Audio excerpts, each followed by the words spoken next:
Big difference between the low and the high tide, Chris, this afternoon. Was that a beach break heat up there? Yeah, there's a couple right around the corner. Conchalillo, that's the place we're talking about. Ooh, sneaky look right there. Cole Houshmand, Team USA. Connor O'Leary representing Japan. Been looking forward to this heat all night. Last night when I checked the lineup, who was going to be going up against who, just in the way that they are known to go straight off the bottom, straight off the top, every time. I will give a little bit of the speed over to Connor O'Leary, though. You're just a little bit whippier. Right. But power-wise, I'm going to say Cole. Pretty even, though. I mean, when you look at it. But the speed factor. It's very close. Another right-hand point break for the big boy from San Clemente, Chris. Well, Battle of the Backhanders is going to be fun to watch, not just for Goofy Foots, but for fans of power surfing like that. Cole Houshmand driving down the line, 3 turns in, gets around a big section, nearly decapitates Connor O'Leary on his way. Quick snap there, easily navigating his way through some chunks coming up the face of that wave, so the wind has ticked up just a little bit. Right, minimal. And the exchange right there. So great wave to start off for Connor, much smaller wave in comparison to this one. Strong combo the outside by, the kid they call Rodman for a reason. Dennis Rodman was known as the best rebounder in the NBA. Got to consider Cole Houshmand as maybe one of the best backhand surfers on the planet out of this generation for sure, Chris. Backhand rebounds. How's that for your first championship tour victory, to do Awesome. it at one of the most iconic spots on tour? Against the rankings leader. Exactly. Here we go. Connor O'Leary now.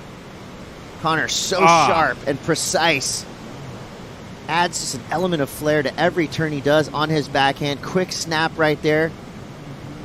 Looks unaffected coming up the face of that wave, but now he's got a front row seat to the Cole Houshmand power show.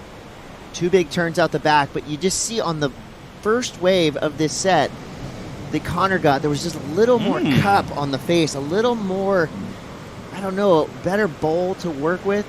Well, we're definitely 2 of the best goofy footers in the booth right now. Safe to say that. Here we go.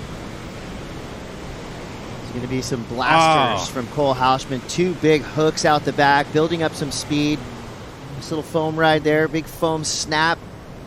It's a little foamy foam toward the end of that. Apologies for the double. Straight up and lip, and then actually blows his tail nearly every time. Whereas Cole, you'll see right here, pure power. I think Cole throws more spray. Connor may just have a little bit more whip in his turns. And again, in the eyes of the judges, that's probably dead even. This is a good venue for him, Chris. Yeah, I mean, when he shines, he really shows you all he can. He that's does. for sure. And we're back at it. This is Connor O'Leary. A look back at his last wave.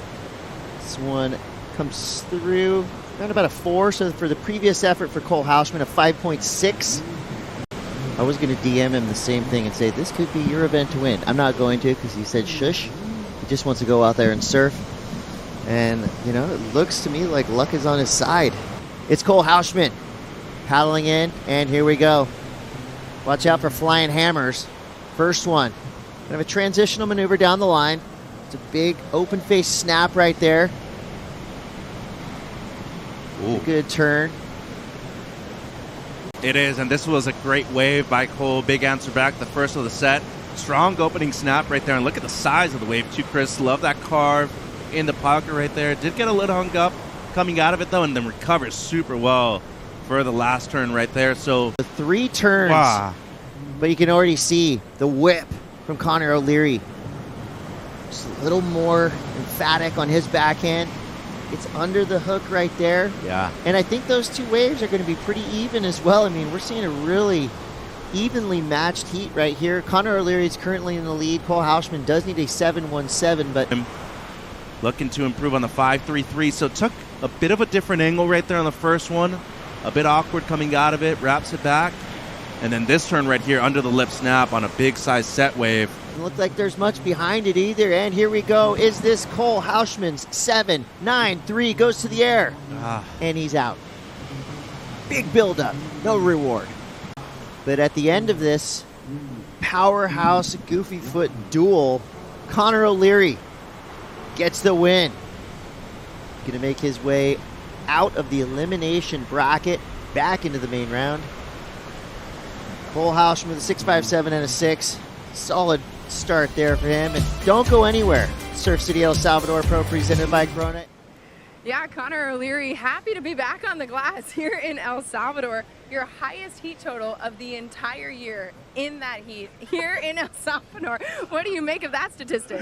I don't know if that's a good thing or a bad thing. I guess it's a positive step forward. You know, it's been that long I didn't even know where to put my board.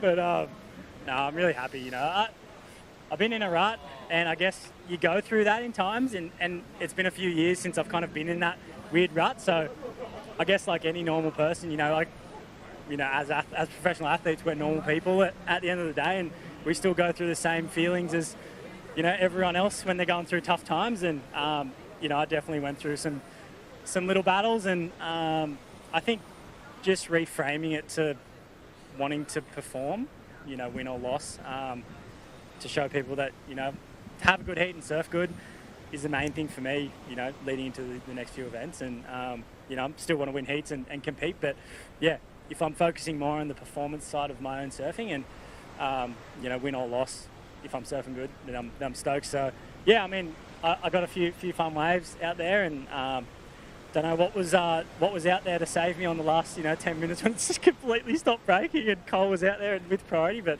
we'll take that, and yeah, we'll move forward. So if we're talking about the reframing, give us your judgment of your surfing in this last heat. What do you make of it? How much more do you feel like you're finding your own rhythm again? Yeah, it's funny. Like, I feel like this year I feel like I'm surfing really good, and, you know, I've had a lot of positive feedback from everyone around me and things like that. And I guess when you lose so much, you start doubting yourself and lose a lot of confidence and belief in, you know, if you're doing the right thing. And I guess it's just a matter of having great people around me. You know, I've got Dog, my wife, you know, Ryan, and people like that to you know, back me up and say that I'm doing the right thing. And if I was doing the wrong thing, they'd also tell me that as well. So I guess it's just constantly trying to put one step in front of the other. You know, it's so cliche, but, you know, we go through these things, and it's just a matter of, you know, how well we can adapt to the tough times. And yeah, like I said, stoked to just, even yesterday, you know, I had a really good heat. I just kind of lost out a close one with Jack. So yeah, I feel like if I'm just keeping up with that consistency, I'm stoked. And yeah, I'll take the highest heat score total of the year with the year I've had. So yeah, I guess it's a positive, and we get to surf again, so it's great. Exactly. We'll take the win today. Anything you want to say to friends and fans in Japan? Yeah, 日本の皆様、いつものサポートありがとうございました。まあ、今日通ってとても嬉しいので、まあ、次また、いい波に、乗れるように頑張りたいと思います。応援よろしくお願いします。Congratulations. See you in the next one. Thank you.